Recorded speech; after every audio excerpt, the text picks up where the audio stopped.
So the thing that I think is the most interesting is our three agency panelists said. They all seem relatively same panel. I mean, everybody starts with, well, if I went first, it'd be much easier. Ditto. So I think that's actually good that we all are coming to an agreement of what cloud is, what the benefits are, and what the challenges are.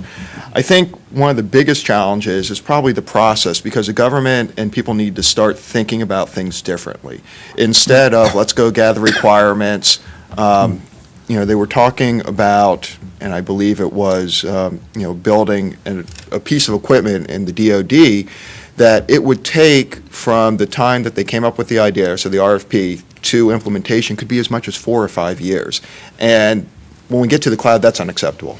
As David said, 10 releases a day, right? That's our goal. And to be able to do that, we really need to change the process and how we think about things.